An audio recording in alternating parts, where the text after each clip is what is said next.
Hello, everyone. This is a quick presentation to help you all go from isolation to impact. How can we reconnect as leaders with purpose, people that we need around us, and the peace? So I am happy to have you here, Tracy, and others that are watching this in review. So we're just going to talk quickly about, how can we recognize the signs of impact and leadership isolation. So sometimes things are going on, but other times we may not. We have some evidence research here that's going to talk about the effects and why we must be crystal clear about our objective of creating peaceful spaces for ourselves and understanding that isolation is temporary and how we can build a community around it. So we're going to talk about these professional connections and how to make them. And I will also have a one-page infographic that will be available for download today in the newsletter on LinkedIn. And then you'll also be able to create a personalized plan for you to stay grounded and connected. Before I start any day, something I want to share with you. I use a Calm app, calm.com. That app is free and it allows me to get centered every single day. So before you start your day or a major project, the first thing I want to ask you to do is to do up to 10 deep breaths and then blowing out slowly. Now, if you're in a rush, 5 will do, but you can keep your eyes open or shut. This helps your brain begin to release the tension, the cortisol, all the other things that tend to work against us when we are in stressful situations. So let's talk about the poll that really prompted this entire 3-minute day. So the first 15 minutes, we were talking amongst ourselves off camera to discuss real ways that we can come together and get things done. So please meet with us next month on this really special 30-minute session. The last 15 is recorded and with the PowerPoint. So we're going to talk about what happened. Did you realize that 38% of us reported in this poll that we had isolation in our jobs? And that was a top workforce challenge. Not the harmony and stress of managing people, not the other concerns. So we were really, really, really shocked by that. But what we do know is there is something we can do about it. So we're going to talk about how we can do that. But first, let's talk about what is leadership isolation. We all have some version of it. And I want you to just keep your story and be willing to share it because the trials that you have gone through, the temptations, the triggers, is something that can help someone else. So always, please feel free to work up and wake up, right? Work up to where you are not isolated and wake up so you cannot burn out. Because leadership isolation is feeling emotionally or professionally disconnected despite being in charge. You will see things like, well, I'm stressed, but I'm not going to let my team show it. You may close your door and scream in a pillow and then turn that Zoom on 10 seconds later. If this sounds like things that you've seen, done, or heard, that's what it looks like. We have limited safe spaces to process the challenges in our emotions. So think about the last time you were preparing for a meeting or had to make a hard decision and there was no one around you through it. You know how they say thought leadership, oh, you can call me? Maybe you didn't feel like you could call anyone, or that maybe if you did call someone, you would look like an op, which I am an op, a recovering op, an overachieving, people pleasing perfectionist. And there are millions of us in workplaces today, silent and suffering. So we're going to talk about 5 steps today of not to do that. Because sometimes there is this pressure to perform without showing vulnerability. So I can think back to PowerPoint presentations where I couldn't raise my arms because I literally had the armpit sweat in my freshly starched pen, those shirts they used to make me wear. I can't even bring myself to say it. That suit, that navy suit, I wore dark colors because I would sweat so badly. Oh my goodness. And so here's what I want to share some of this evidence, right? Harvard Business Review also said that we are not alone. We are not alone. You probably are watching this right now because you feel like you're in isolation. Actually, you're not. 61% of lonely leaders say it hinders their performance. So I can't tell you, as a neurodivergent leader with neurodivergent people and family, that I would spend hours processing one report. And I didn't tell a soul because I felt that they would think I was incompetent, right? 61% of us have felt that way in our own scenarios. And look, in the US alone, 47% say they feel isolated at work. These are different levels.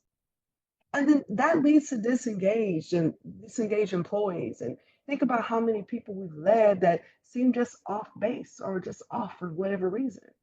So it just tells us right now the things that we need to really focus on and think about is, how do we manage this? How do we keep it from disengaging our team and wrecking our entire project, the strategies we worked so hard to create, and the flow of our life?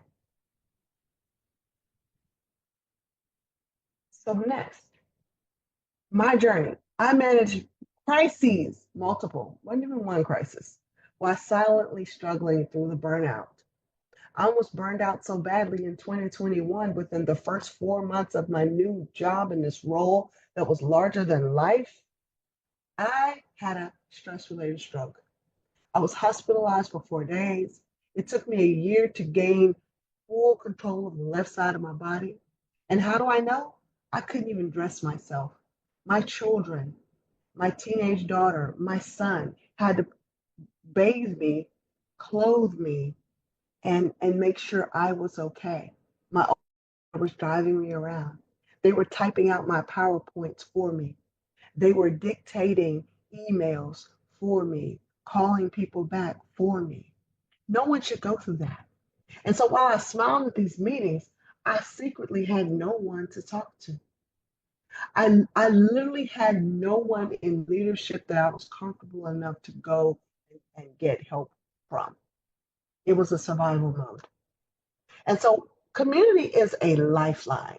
And I want to share with you, here's a way for us to really think about repurposing exactly what we're going through. So connection is a key part of our emotional intelligence. It's the fourth pillar. So if we are not truly first connected with ourselves through self-awareness and self-regulation or self-control, then how are we ever going to excel or fly above all this stuff that we endure every single day? Those of you who are women leaders know exactly what I'm talking about. And I also have some that identify as non-binary and men that feel the exact same way. Because leaders thrive in places where they can feel vulnerable and authentic. So instead of having our best leaders burn out or we ourselves burn out, we need to pay close attention to the communities that we keep. Because what we know is communities foster creativity, confidence, and accountability. It's not a place for us to feel like we are exposed, but feel like we have a sacred space just for us. So, we're going to talk a little bit about how to build connections as a leader. Number one, schedule regular check ins with your peer leaders. Now, I will tell you, a lot of my peers came from other places, like outside of my own network, outside of my own community, outside of my university, outside of my discipline. So even when I was in school going through classes, I didn't feel comfortable with my own peers. And so I would go to the biology department or I would go and grab someone from the education department and make them part of my community. And how often have we felt like that? So I will share something we're doing here as ops, the overachieving, people pleasing perfectionists. We have a community, and it's on our LinkedIn page. It's everywhere on my social media handles. But it's called Conflict to Collaboration. That is a space dedicated that's sacred for us. I also have for my women leaders a 1 day getaway where we get together virtually once a month just to sit and meditate and have clarity around who we are and where we are going, right? And so join a mastermind group or maybe one of the accountability groups that I talked about. See, some people realize that accountability is important, but sometimes we dictate that by saying it has to be work related. Absolutely not. It's support related. And then we want to also prioritize mentoring.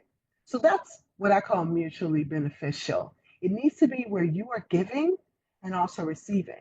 So I have a number of mentors that are in different journeys within their own lives, but I also mentor to help others coming up, other ops like me.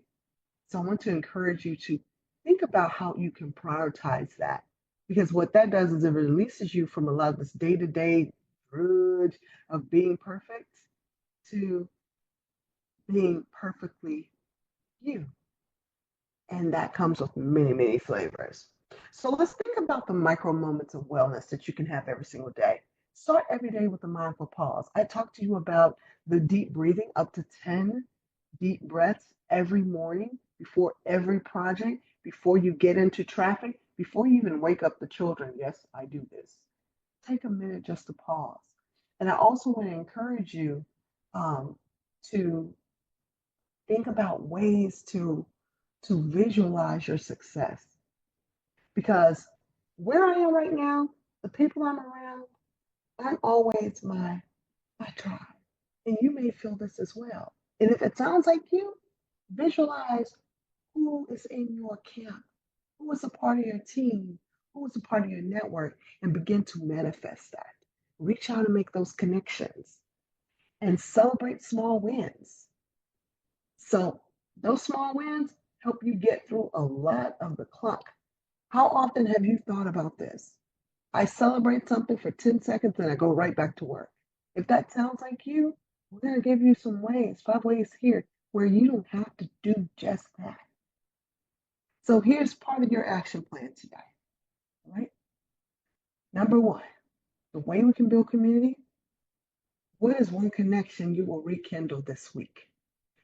Find one person in your network and give them a call. Reach out to them. Maybe it's someone you haven't talked to in weeks, days, months. Maybe it's someone you've had a conflict with recently, or maybe not so recent. Rekindle that relationship. What boundaries? Number two, we have to set boundaries. What boundaries do you need to protect your peace? Write those down. I call those the non negotiables, right? Write down your non negotiables. Why? Because your non negotiables are going to be the things that help you protect your peace and prevent burnout. I always remind people, hold boundaries, not grudges. Because if we don't hold boundaries, what happens? Grudges tend to creep in. And then the third piece of this plan for you is going to be create a community that you can nurture. So what? You don't have a lot of friends at work. Who do you have that you can reach out to? Maybe make some virtual connections on Alignable, LinkedIn, Facebook, TikTok. Maybe doing a live and finding a community that's just like you. That will help you create ways to move away from the isolation. Because what I want you to know is you are not alone. Support is not a weakness, it is your leadership strategy. Support is not a weakness, it's a leadership strategy. Model the behavior so then the leaders that you are around and responsible for, they understand how to support one another as opposed to creating more stress and competition. Leadership is hard, but it's less heavy when we share it. So this shared community, we're here. I'm a part of your community. If you have no one else that you possibly want to contact, you can contact me because I know exactly what you're going through. I've been through it and still on my journey today. This conflict to collaboration community is an option for most people. It's a $25 investment for the first 100, and then it turns to $49. So here's the thing about that. That $25 is less than $1 a day. What would it be like to be in a community of your peers across the world and be able to just dial in to me and others? We do that because it is important. So I have shared those things with you, not only the items that were in the plan itself, but the relaxation, the mindfulness exercises, and really building intentionally your community are the things, the 5 steps that you need to be able to build an effective community for you and prevent that isolation that ultimately ends in burnout. And if you want some more, I have a 90-minute workshop that is also free 99 on March 27th. You can hit that QR code, sign up, go to the link, take a screenshot, come register, because that is going to help us even more. We're going to talk about a 30-day journey, and you will have an ebook with a check-in for yourself for that accountability and a community of your peers that will help you get to your next step. And we're only going to ask you to do one thing in 30 days, and you get to choose what that is. It might be to build relationships. It might be to relax more. It might be to incorporate this ritual in your day of rest. All right. I just want to remind you in closing, you have the power of one. And I want you to use it. Here's my information. This is my direct phone number. So you have access to me. Use it, text me, call. My website, my socials are there. You can find me as a conflict chick because I want you to remember this one thing. Transformation doesn't happen all at once. It happens one step at a time, one conversation at a time, and you can start today. I thank you all for tuning in. Please come into the community, and if you can get a message out to your members and come join us today. Set up an appointment to have me come in and talk to your team. Sign up for a newsletter. All of that is on that QR code right there. So you have access to something that will help you reduce the stress and the isolation in your life. And I just thank you so much. And have an amazing day. I love it.